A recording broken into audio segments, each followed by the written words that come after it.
The man known to history as the pirate Captain Blackbeard is an historical enigma. There is a considerable debate as to where he was born and grew up. Accounts from the early 18th century suggest his name was Edward Teach, Edward Thatch, or some variant of that kind. Yet, even this information is not reliable, as those who engaged in piracy in early modern times often adopted pseudonyms for legal reasons and to ensure no social stigma was attached to their more law-abiding relatives. Traditional narratives tell that Blackbeard was born in the city of Bristol in southwest England around 1680. There is generally agreement on his birth being around this time due to descriptions of him being in his mid-30s in the mid-1710s. Supporters of the idea that he was born in Bristol point towards primary source documentation of the time, which refers to the notorious pirate captain as, quote, a Bristol man born. Furthermore, in the 17th century, cities like Manchester, Birmingham and Newcastle had yet to emerge as industrial centres and were little more than provincial towns, while Liverpool had yet to begin its bewildering ascent as the epicentre of the triangular Atlantic slave trade in England. In the 17th century, power resided in Bristol, which, around the time of Blackbeard's birth, was the home of much of England's Atlantic trade. Bristol was the second largest city and port in England, with many of its residents becoming employed as mariners, including, perhaps, the notorious Edward Teach. Other places have also been nominated as the original home of Blackbeard, including Jamaica. The theory behind this location is based on evidence from a separate contemporary document which refers to Blackbeard as, quote, born in Jamaica of very creditable parents. A third theory, which has been promoted in a recent book, contends that Teach was actually a man by the name of Edward Beard, who came from Bath County in North Carolina. As one reviewer of this book noted, in the absence of any concrete evidence with which to determine the actual facts of the notorious pirate captain's early life, the theory of his origins in North Carolina are as plausible as any other. While little is known of Blackbeard's early life, it is far easier to reconstruct the political and social world in which he lived. Whether he was born in Bristol, Jamaica, or North Carolina, he was born and raised in England's expanding colonial empire. England was a late arrival to successfully implementing colonization schemes in the New World, only beginning its ascent in the early 17th century when it established colonies in Virginia and in Massachusetts. Though other empires, such as Spain and Portugal, had begun conquering the Americas earlier, the English tenaciously continued to establish colonies in an attempt to expand their influence. By the 1630s, English colonies had been established on some of the small islands of the Caribbean and West Indies, such as Nevis, St. Kitts, Bermuda, and Barbados. In the mid-1650s, Jamaica was wrested from Spain in a military expedition which Oliver Cromwell, the Lord Protector of the English Commonwealth, termed the Western Design. War with the Dutch Republic in the mid-1660s saw the Dutch colony of New Holland fall and was renamed New York by the English. Through treaty and warfare, English colonies also conquered Native American tribes' lands up and down the North American seaboard. Trade flourished between these new colonies and the home country, fueled cash crops such as sugar and tobacco. This was the world of the English Atlantic in which Blackbeard and many other pirates came to prominence in the early 18th century. It is worth briefly backtracking at this juncture to examine the nature of piracy in the early modern world. The word piracy is something of an historical misnomer. This word was not used initially in early modern times to refer to naval bandits. Instead, there were two types of what we would call pirates. The first of these, and the one from which the more modern word pirate is derived, were privateers. These were captains of ships who were employed in an unofficial capacity by the governments of European states to attack the shipping of rival nations. They were given letters of marque, or permission, from rulers.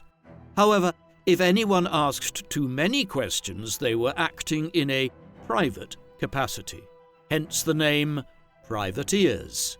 The benefits of this arrangement allowed monarchs like Queen Elizabeth I of England to employ privateers like Sir Francis Drake to attack Spanish shipping in the Caribbean in the 1570s and 1580s, while England was at peace with Spain without her government being directly complicit in attacking the shipping of another country. For the privateers, the occupation ensured government protection and even national fame, whereas later pirates were forever on the run from the governments of every nation. These latter kinds of pirates, who operated solely on their own initiative and who hid out in pirate havens, should rightly be termed buccaneers.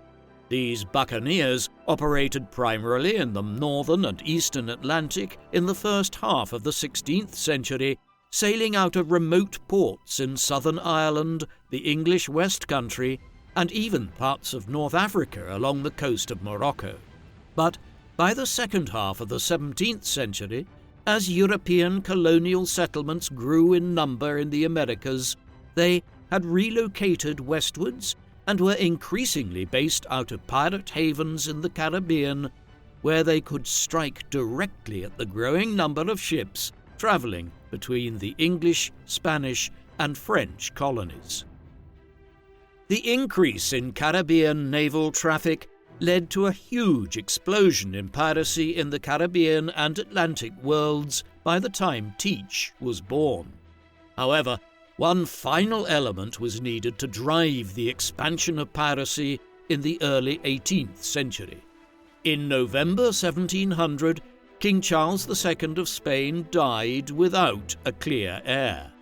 His will directed that Philippe of Anjou, a grandson of the King of France, Louis XIV, should succeed him. But the Austrian House of Habsburg also had a strong claim to the Spanish throne, and the English and the Dutch were anxious to avoid the French securing control over the vast Spanish Empire. Consequently, a pan-European war erupted, the War of the Spanish Succession. It lasted for 13 years. Much of it played out in the Atlantic world with numerous naval clashes along the eastern seaboard of North America and the Caribbean. As this occurred, the government of Queen Anne in England began fitting out extra ships to send to fight the Spanish and the French across the Atlantic, while letters of marque allowing privateer captains to attack Spanish and French shipping were also distributed. This latter arrangement was a cheap approach, as the government issued such letters to individuals who owned their own ships. A great many of those who became some of the most notorious pirates in the decades to come entered English government service in this way during the War of the Spanish Succession. Edward Teach was seemingly one of these naval figures. While we know virtually nothing about his upbringing and early adult years, there are snippets of evidence which suggests that he was active in the Caribbean by the 1700s and sailing aboard ships which were attacking Spanish shipping in the Caribbean during the war. Whatever the details of his background were, a few things are discernible by this time. For instance, we know that he could read and possibly write as well. It did not always follow that people could do both in pre-modern times. Some people could read, but were only able to make a mark on a document when it came to signing it, indicating that they could not write. Given this, he may have come from a family of fairly affluent background and had access to some schooling in his youth.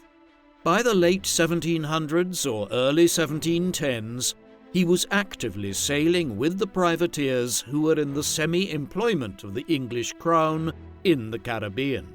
Teach, or Thatch, was based out of Jamaica, and one near-contemporary account offers a brief reference to his time engaged in this activity, claiming he distinguished himself for his uncommon boldness and personal courage. However, he was never given command of a privateer ship and sailed under the direction of others. This is not wholly unexpected, given his relatively young age. It is possible that he had become one of the more senior officers on board one of these privateering ships by the early 1710s, given his rapid subsequent rise. In 1713, disaster befell the small army of English privateers plying the waters between Newfoundland and the Caribbean. After years of stalemate, the decision-makers at the courts of London, Paris, Madrid, and Vienna negotiated a peace settlement and agreed that if Spain and France never united under one member of the House of Bourbon, a member of the French royal family could sit on the Spanish throne. Britain and Austria were compensated for agreeing to this through the transfer of Spanish lands and colonies in Italy, the Mediterranean, the Caribbean, and elsewhere to them. With that, the War of the Spanish Succession came to an end, leaving thousands of privateers out of work. They now had a choice: return to land, try and find positions as legitimate mariners working on board merchant ships, or strike out as lawless buccaneers. Many chose the latter option, and Teach was amongst them. An account of his doings, published in 1724 in London, states that he headed to Barbados, and there he found employ on a ship of buccaneers commanded by Stede Bonnet, a figure who has become known as the gentleman pirate. Under Bonnet, Teach served as a foremast man, a middling officer, as they began raiding shipping sailing off the coast of the English colonies of North America. The exact chronology of events concerning Blackbeard in this first year or so of his piracy career is not entirely clear. He worked with Bonnet for a time, although Stede's genteel behaviour seems to have rubbed some of his men the wrong way, and they eventually ejected him from his command and appointed Teach as their new captain. Other evidence points towards Blackbeard and Bonnet ultimately remaining on good terms. In any event, Bonnet was back up and running with a separate crew before long, and through much of 1717, Blackbeard, Bonnet, and another pirate captain by the name of Benjamin Hornigold were attacking shipping in the Western Atlantic and Caribbean. They were particularly active in the waters off the Carolinas and what would later become Georgia eastwards towards the Bahamas, where points like New Providence were effectively pirate havens at this time. This stretch of water from the Outer Banks eastwards was completely lawless in the immediate aftermath of the war, and it was here that Blackbeard and Bonnet made their names and their riches, attacking any Spanish, English, or French merchant ships attempting to pass from Florida north towards the ports of Philadelphia, New York, and Boston. By the autumn of 1717, Blackbeard was, by and large, sailing in alliance with Hornigold. They had 3 ships: an old sloop which Teach had acquired around the time he was still a junior partner to Stede Bonnet, and the ship which he acquired after Bonnet's crew removed him from his leadership position. This was called the Revenge, a not uncommon name for pirate ships. One wonders why the name abounded. Perhaps these former privateers felt they had been treated poorly in the peace settlements arranged in 1713 and 1714, and believed that their turn towards piracy was an act of revenge against the government that had not provided adequate compensation for their wartime service. To these two ships was added Hornigold's ship, the Ranger.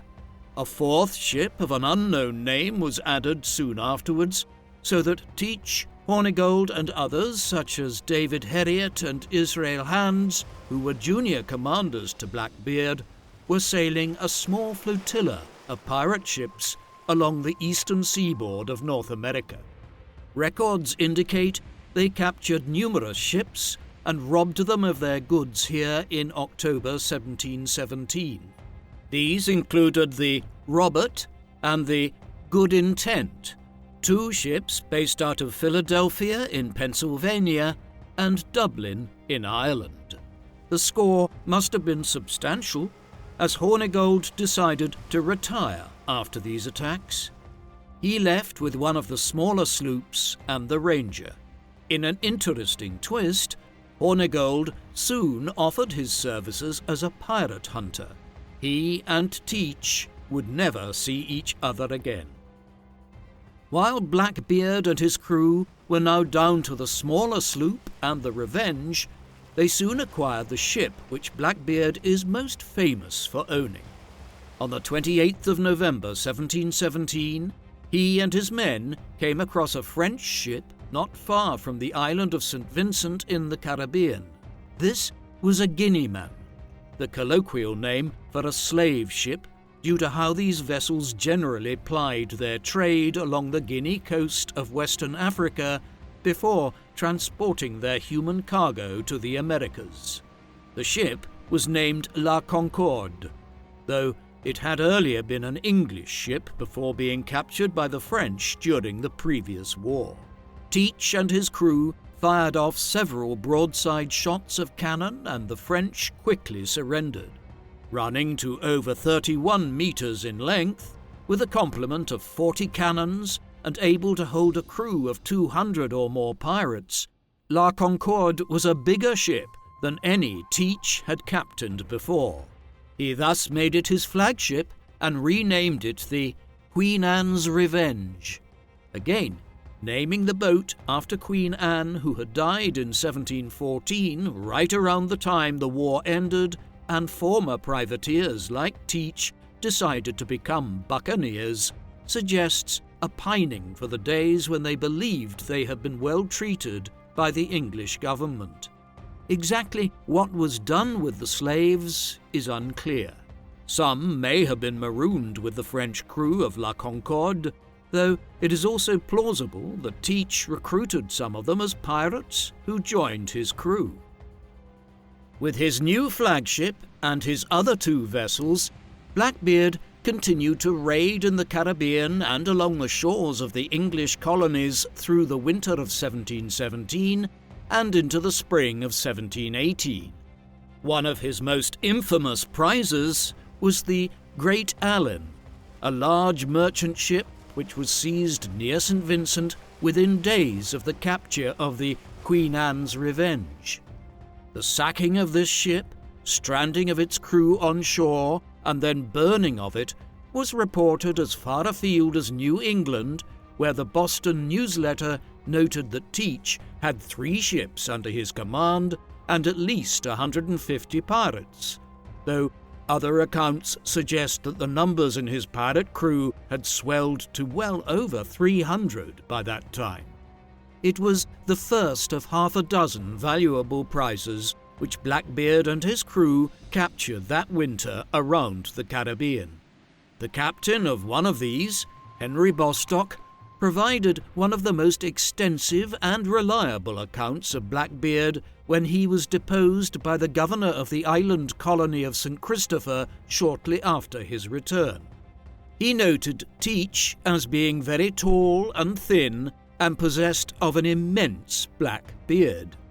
At that juncture, Bostock believed that they intended to winter on the island of Hispaniola with a view to trying to intercept one of the Spanish treasure ships which still sailed from the Americas to Europe every year with the now admittedly thin supply of silver and gold from the mines of Mexico and Bolivia. In all of this, Blackbeard and his followers were operating within what was broadly termed the Alliance of Pirates. This had been in existence since the late 16th century, when it first emerged in the Atlantic world as buccaneers sought to profit at the expense of Spanish shipping crossing from its enormous empire in the Americas to Europe. The alliance involved loosely allied pirate crews who worked together to establish safe havens in ports in disparate locations. In the early 18th century, some of these were found in places like Bermuda and Jamaica, but others were much further afield in parts of Western Africa, while, for a time, Madagascar, off the coast of Southeast Africa, had become a major pirate haven where shipping from India and the East Indies to Europe could be intercepted. All of these pirate crews were seeking to steal anything they could. It was rare that chests full of gold or jewels would show up, contrary to Hollywood depictions of piracy. Instead, staple forms of loot were actually large consignments of products like sugar, cotton, tobacco, coffee, cocoa, dyes, and spices of various kinds, all of which were valuable and could fetch good profits if sold in the right location. One thing was also clear: these pirates almost certainly never buried their loot. They sold it for money, and then they spent the money. If a pirate was wandering around the Caribbean in the early 18th century with a map with an X on it, he was very much an oddity. Blackbeard's reputation within this alliance of pirates was established quickly. While much of the legend surrounding him was burnished by tall tales in later times, there is little doubt that he managed to impress his contemporaries through his audacity and also his physically imposing presence. His beard was, one will not be surprised to learn, black, and was grown in such a fashion that it covered much of his face. It was memorably described as a large quantity of hair which, like a frightful meteor, covered his whole face and frightened America more than any comet that has appeared there for a long time. So long was it that he would twist some of it into ribbons and turn them round his ears in pigtails. In combat, he was said to walk the deck of his ship with a bandolier of 3 pistols slung over his shoulder and wearing a fur cap.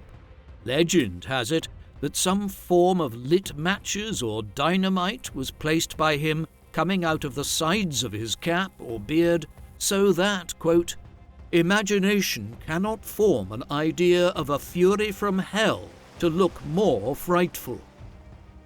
His private life had an element of pure fiction and legend around it. For instance, the important account of Teach's life, which was published in 1724, claimed he was a polygamist who had been married at least 14 times, with a dozen of his wives still alive at the time of writing in the mid-1720s.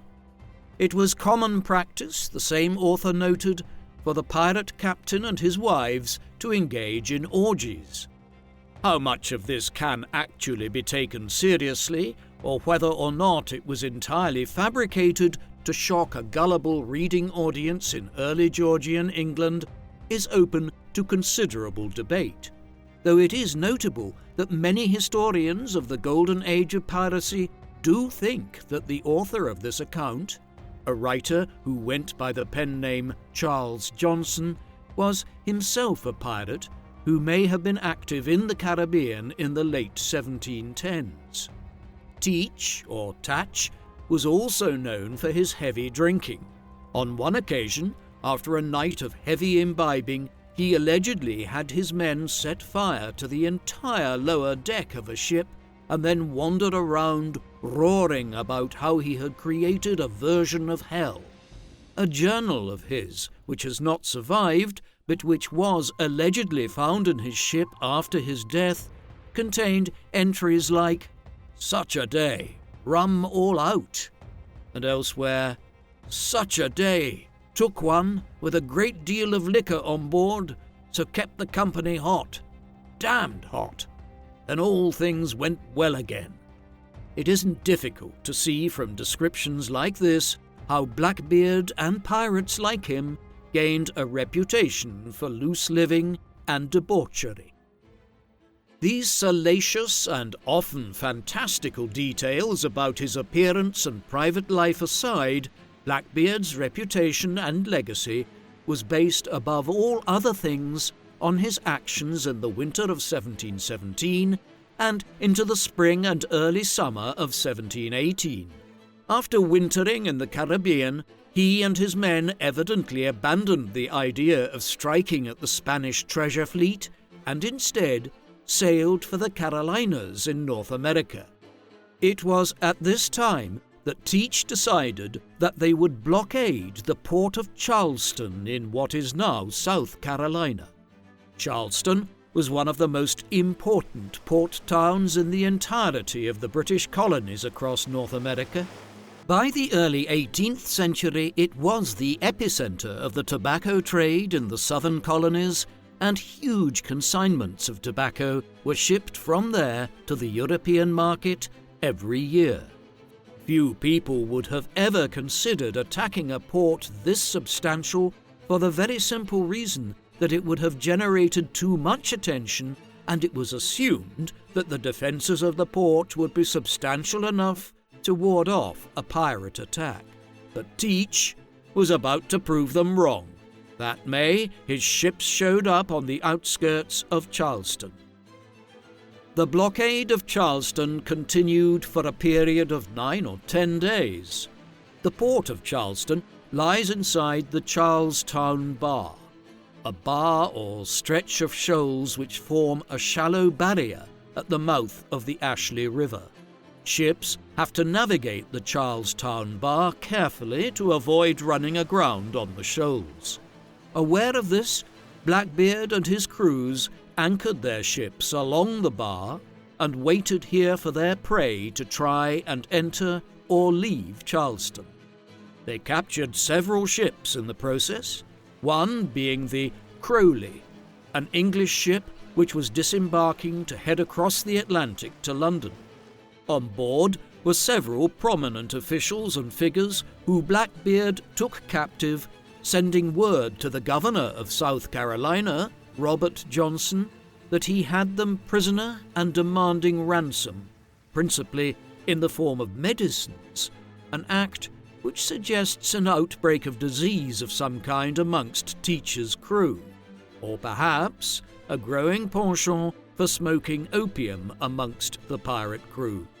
Whichever was the case, an arrangement was eventually worked out, and Blackbeard released his captives after depriving them of their valuables and receiving a ransom.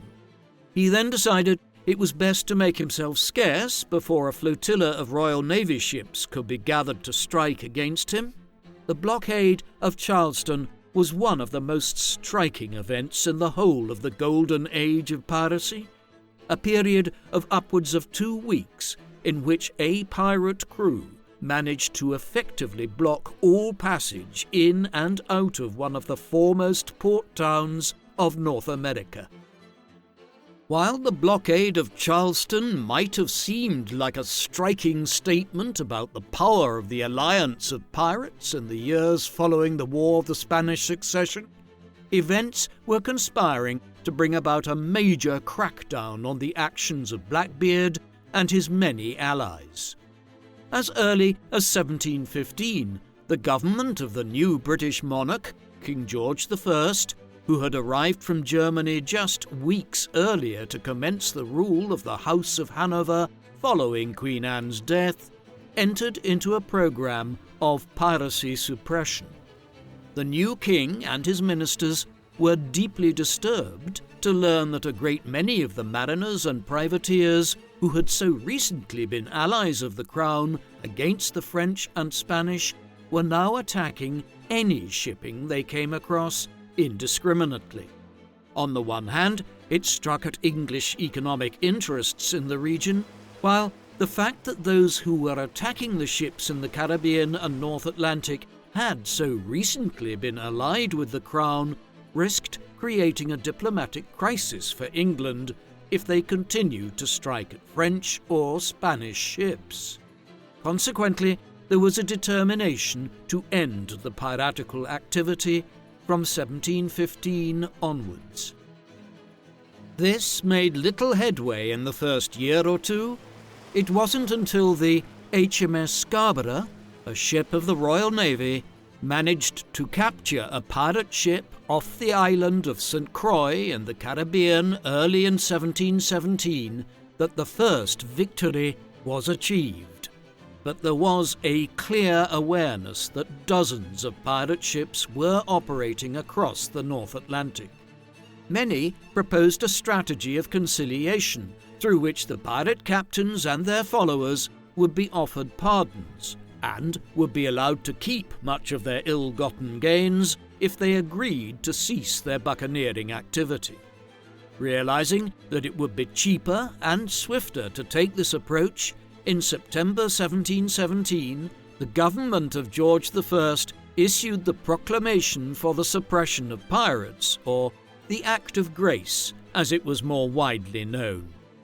It stipulated that any pirate who surrendered himself to a senior English magistrate or governor in one of the North American colonies, or in the Caribbean before the 5th of September 1718, would be pardoned of any crimes he or she had committed prior to the 5th of January 1718. The deadline was subsequently extended forward to the 1st of July 1719. The catch was that anyone who did not surrender by that time would have a large bounty placed on their head and would be hunted by the Royal Navy. Blackbeard and many others like him now had to make a decision: accept the riches they had accumulated and retire, or keep going and risk everything. Teach's movements in the months that followed, and indeed the course of the remainder of his life, were substantially influenced by two figures of very differing temperaments and attitudes towards piracy. One of these was Charles Eden, a British colonial officer who had been appointed as the governor of North Carolina in 1714 and who held that post through the early 1720s. Eden was notoriously corrupt and was clearly in cahoots with Teach and others like Stede Bonnet and Benjamin Hornigold. One important source for the life of Blackbeard, published in 1724, even suggests that Eden oversaw the nuptials for one of Teach's 14 marriages.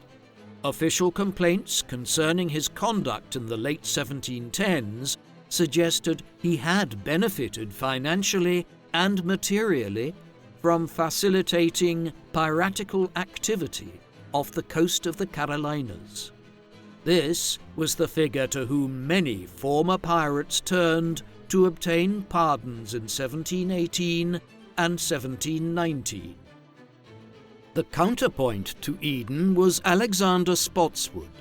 He was a military commander who had been appointed as the governor of the Virginia colony to the immediate north of the Carolinas in 1710, in the midst of the war with France and Spain.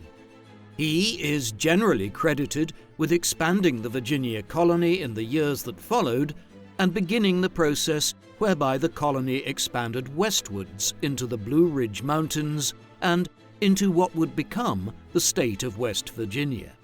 Spotswood was a by-the-book government official who did not engage in the kind of corrupt dealings his colleague in North Carolina did. When the orders began arriving from 1715 onwards to crack down on the growing piracy threat, he was determined to implement those same orders. He took an uncompromising approach to Blackbeard and his allies in 1718, determining that he would prosecute them with all military and naval power he could muster if they refused to accept the generous pardon offer which had been extended to them by King George's government. Eden and Spotswood loomed over the pirates in the late 1710s, one offering a way out, the other promising their destruction if they did not surrender. For Blackbeard, the decision to seek a pardon was made easier for him by the events which occurred in the fortnight following the blockade of Charleston. In the immediate aftermath of the quasi-naval siege of this major port town, Teach and his crews sailed north with the intention of careening their ships on Beaufort Inlet in what is now North Carolina, scraping out the hulls and preparing them for a possible voyage to the Caribbean. But for whatever reason, maybe the prodigious amounts of alcohol the crew was said to be fond of, both the Queen Anne's Revenge and one of the smaller sloops were accidentally run aground on the sands of the inlet. The primary mast of Teach's flagship, as well as extensive parts of the hull, was damaged in the process, and the crews did not have sufficient supplies to fix the ship. There is a theory that this might not have been as accidental as it first seemed, and that Blackbeard had possibly decided to scuttle the ship in an effort to reduce the size of his crew drastically, hoping they would disperse on land on the Carolinas and potentially leave him and his closest followers with a larger part of the booty they had acquired in blockading Charleston and the raid through the Caribbean the previous winter. Whether accidental or intentional, June 1718 saw the Queen Anne's Revenge left in the waters off North Carolina and was eventually claimed by the sea. Whether Blackbeard intentionally scuttled the Queen Anne's Revenge or not is doubly significant, because the sinking of his flagship and the other sloop now led him to join a growing number of buccaneers who were seeking to obtain a pardon. He had first learned of the offer of amnesty when he was in the Caribbean in the winter of 1717. It is possible that after learning of the amnesty offer, that Blackbeard decided to seize one last large score by blockading Charleston, safe in the knowledge that he could avail of the pardon offer thereafter. He then blockaded Charleston, scored a big final loot, and ran the Queen Anne's Revenge aground 2 weeks later in order to drive off most of his crew and so be able to seize a greater proportion of the loot himself. This would certainly match with the fact that in the midsummer of 1718, just a week or two after the flagship was destroyed, he presented himself before Governor Eden and obtained a pardon from the Crown government for all his previous wrongdoings. This was a brilliant way of extricating himself from the pirate life, having acquired some hefty riches in the process of a few years of buccaneering. Even more fortuitous for Blackbeard and other pirates were the growing tensions between England and Spain following Spain's reoccupation of the island of Sardinia in the Mediterranean, one of the territories it had ceded to Austria a few years earlier at the end of the War of the Spanish Succession. If war broke out yet again between England and Spain, Teach, Bonnet, and others were doubtlessly calculating that they might find themselves being offered letters of marque to operate as privateers on behalf of the English government once more. If Blackbeard was imagining that he could have his cake and eat it in this fashion, then he was soon disabused of the notion. Having obtained his pardon from Eden in late June 1718, he and many other pirates began settling in coastal communities along the shores of the Carolinas. But he hadn't banked on the more scrupulous governor of Virginia, Alexander Spotswood. No sooner had Eden handed out pardons to Blackbeard and many other pirates, who then began settling along the Outer Banks and other parts of the Carolinas, than Spotswood began preparing to prosecute these same individuals. He was able to do so because there was a flaw in Blackbeard's plan. The proclamation for the suppression of pirates, or the Act of Grace, that had held out the promise of pardons to buccaneers like Teach, had contained a very specific provision that anyone availing of the amnesty offer could do so until September 1718, a deadline which was later extended into 1719, but it also contained a proviso that they would only receive pardons for crimes and misdeeds perpetrated prior to the 5th of January 1718. This stipulation had been included for a very specific reason: to prevent individuals doing exactly what Blackbeard had done, learning of the pardon offer and then deciding to engage in one last bout of piratical activity, knowing that a pardon could be acquired afterwards. Teach had done precisely this when he blockaded Charleston, an action which had been carried out 4 months after the 5th of January 1718 deadline.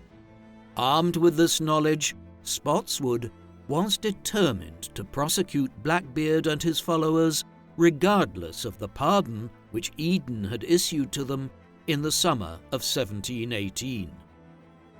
As Spotswood began plotting to undermine Blackbeard, Teach himself was settling down near Bath Creek on Plum Point in North Carolina. He still had one small ship left after the wreckages in June, and he had put in a petition to become a privateer as England descended into war again with the Spanish. Many of his more loyal crewmen settled in the region with him. Eden probably was anxious that he would obtain a letter of marque and leave North Carolina, aware that there was a growing suspicion of his own behavior and role in issuing pardons to those involved in the blockade of Charleston the previous May. There were also issues quickly emerging around lawlessness, drunkenness, and public disorder in the coastal communities that the former pirates had settled in. It was in this environment that claims arose in August that Teach had been involved in a piracy attack on a French ship sailing along the coast, though the Admiralty Court in Pennsylvania quickly convened and decided the ship had been wrecked naturally. All of this was enough for Spotswood to decide in Virginia that he stood on firm enough ground to override Eden and begin efforts to prosecute the former pirates in the Carolinas as though their pardons were not valid, an approach which was legally sound given that the blockade of Charleston had occurred well after the January 1718 deadline. Throughout August and September of 1718, Spotswood and his officials gathered sufficient information from individuals such as William Howard, the former quartermaster of the Queen Anne's Revenge, to have a good idea where Teach and his closest allies were residing in North Carolina. Armed with this information, he began plotting a military campaign to the Outer Banks.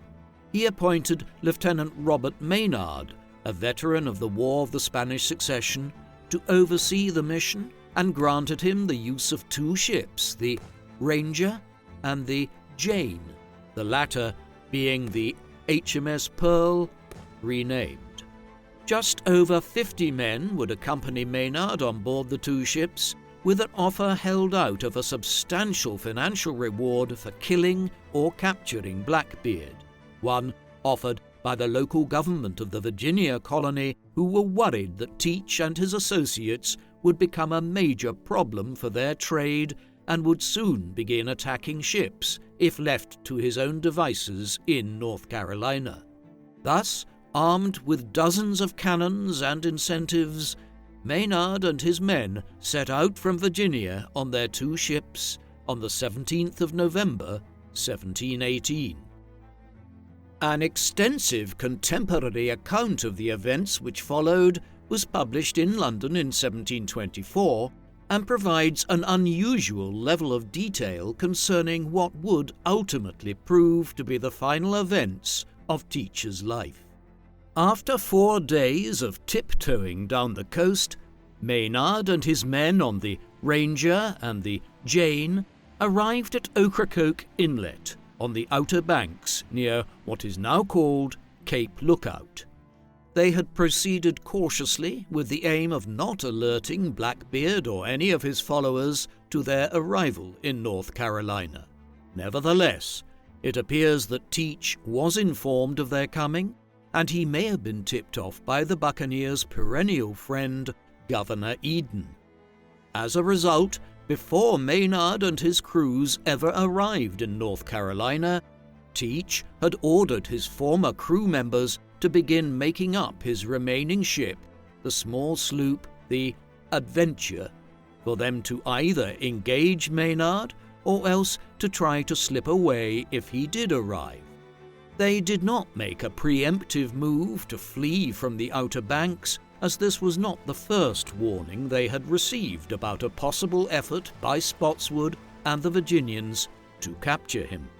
Had he not had these previous false alarms, he might have been more alert to the potential threat. Instead, Teach and several of his crew were said to have spent the night before Maynard and his ships arrived to Ocracoke Inlet, drinking in a local tavern. Maynard and his men laid anchor at the mouth of the inlet on the evening of the 21st of November 1718. They spent the night there and only moved in the morning after hoisting the king's colours to let anyone they came across know that they were on Crown business. By then, Teach and approximately 24 of his men were on board the Adventure. Blackbeard cut the cables to loosen the ship and ordered his men to begin firing at Maynard's ships. His undoing was that the Adventure ran aground as he went to escape. Maynard was thus able to weigh anchor and pull up close, ordering his superior number of men, who had far more cannons, to begin firing on the Adventure. An exchange followed between Blackbeard and Maynard shouting across the water at each other, with Teach allegedly finishing it by raising a glass of spirits to his assailant and drinking it with a shout that he would offer Maynard and his men no quarter, before once again ordering his men to open fire. 12 or so men were lost on both sides in the exchange of fire which then followed. Blackbeard nearly won the day as Maynard's men tried to engage them through the shallow waters. Teach made it to Maynard at this juncture and was engaging him when Maynard's sword broke. The lieutenant would probably have died had one of his men not suddenly intervened and sliced Teach badly along his neck and throat. He was shot moments later, at which point his few remaining followers began fleeing from the scene as Blackbeard fell dead to the ground. It had been a fitting last stand. As one account put it, here was an end of that courageous brute who might have passed in the world for a hero had he been employed in a good cause. Maynard ordered that his head be cut off and taken on board his ship. He then sailed onwards to Bath Town to acquire medical aid for his wounded men. Correspondence between Teach, Eden, and others was allegedly discovered on the wreck of the Adventure and in Blackbeard's house, which indicated the governor's complicity with the pirates and even individuals in New York. A diary of Teach's was also apparently discovered, though if this is true, it sadly has not survived. After recovering somewhat at Bath Town, Maynard and his men, with several of the pirates taken as prisoners, returned to Virginia to collect their bounty. Many of the prisoners were placed on trial and later executed. Blackbeard's head was set up on a spike at the entrance to the Chesapeake and the James River in Virginia as a warning to any other pirates tempted to ply their trade off the coast of this particular colony. News soon spread of the notorious pirate captain's demise, with the newspapers in New York and Boston reporting on the famed buccaneer's death on the 22nd of November by early December. Blackbeard was just the first of the great pirate captains who died as part of the brutal government crackdown in the late 1710s. 2 weeks before Teach was killed, his old accomplice, Stede Bonnet, had been captured and taken alive. He was given a perfunctory trial and sentenced to death. He was hanged in Charleston, the scene of Blackbeard's greatest triumph, on the 10th of December 1718. A few months later, Benjamin Hornigold, who had returned to the sea as a pirate hunter of sorts, was wrecked at sea during a hurricane and never seen again. In November 1720, another infamous buccaneer, Calico Jack Rackham, was captured on Jamaica. He was executed at Port Royal and his body was put hanging on a gibbet as a warning to all would-be pirates in the region. 2 well-known female buccaneers, Mary Read and Anne Bonny, were captured with Calico Jack. Both of them were seemingly spared as they were pregnant. Bonny disappeared from the historical record altogether after that, but Read died in prison. Finally, Bartholomew Roberts, a pirate who is often credited with inventing something akin to the skull and crossbones pirate flag, was killed in February 1722 in a clash with a Royal Navy ship off the coast of Gabon in Western Africa. Hence, within a few years of Blackbeard's death, the vast majority of the more prominent pirate captains had joined him in Davy Jones's locker. Others relocated entirely to the Indian Ocean, where they were less likely to end up dead. Figures like Henry Every, a hugely successful pirate of the 1680s and 1690s, who retired in 1696 and probably lived a happy later life in obscurity into the 1710s, were the exception rather than the rule when it came to piracy in its supposed golden age. By the time Bartholomew Jack was killed in the spring of 1722, the legend of the buccaneers was already beginning to emerge. Their exploits had caught the imagination of the English public, and in London in 1724, a book appeared which began to establish Blackbeard as a paragon of the infamous pirate captain. This was entitled A General History of the Robberies and Murders of the Most Notorious Pirates, and was allegedly authored by a figure called Captain Charles Johnson. No record exists of any captain sailing out of an English port under this name, and it is assumed that he was using a pen name or pseudonym, a fact which has led to much speculation as to who the author of the General History might have been. The most interesting theory holds that the author was Daniel Defoe, who had published his canonical work Robinson Crusoe 5 years earlier in 1719. Whoever the author of the General History was, it cannot be understated how influential it was in establishing modern ideas concerning the golden age of piracy and the reputations of figures like Blackbeard and Stede Bonnet. In it, Teach and over 24 other famous pirate captains were profiled, while elements of the pirate life, such as the raising of the Jolly Roger flag, were noted. Blackbeard's reputation and legend was further enhanced as the years went by. The 19th century saw a renaissance in pirate lore. For instance, He was the basis of the central character in Matilda Douglas's fictional work, Blackbeard, A Page from the Colonial History of Philadelphia, though it had little to do with his actual actions off the coast of North Carolina.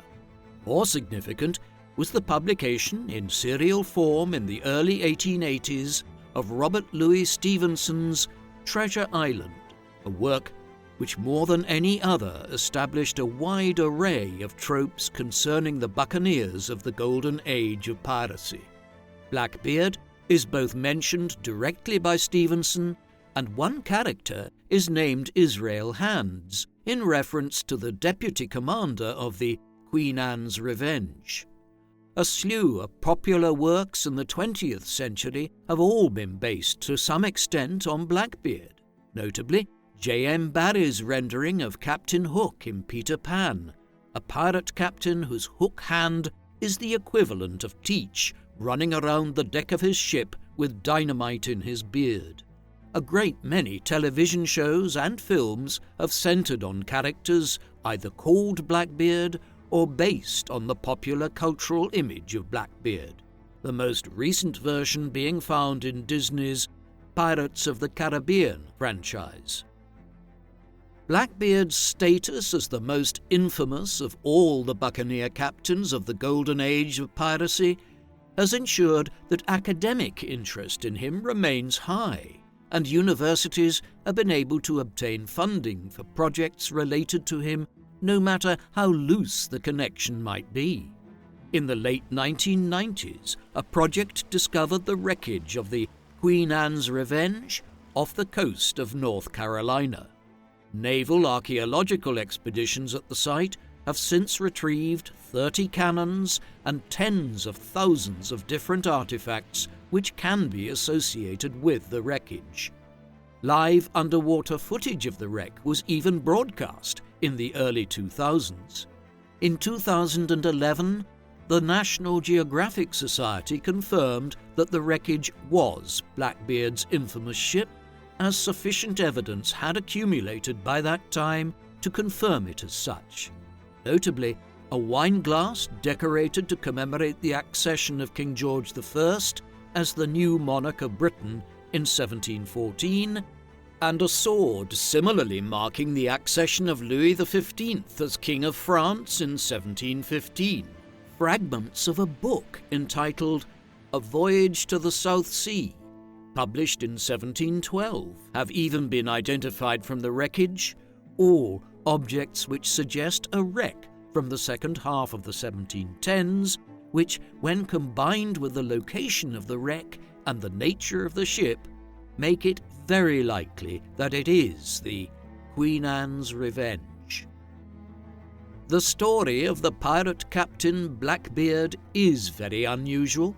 He has acquired a status as the quintessential pirate, a swashbuckling buccaneer who terrorized shipping across the Caribbean and along the seaboard of what would become the United States. The circumstances of his birth are unclear, including where he was born and when, while the vast majority of his life is an enigma. The historical record becomes more concrete from the mid-1710s onwards, when he suddenly bursts into the Atlantic world in his mid-30s. His career as a buccaneer only lasted about 2 years before he was killed. Blackbeard's short stint as a pirate was similar to most of the famed pirates of the Golden Age, many of them in the years immediately following the end of the War of the Spanish Succession. The majority of these pirates invariably were killed or captured in the late 1710s. In this sense, Blackbeard's story is entirely representative of the pirates of the era. What do you think of Blackbeard?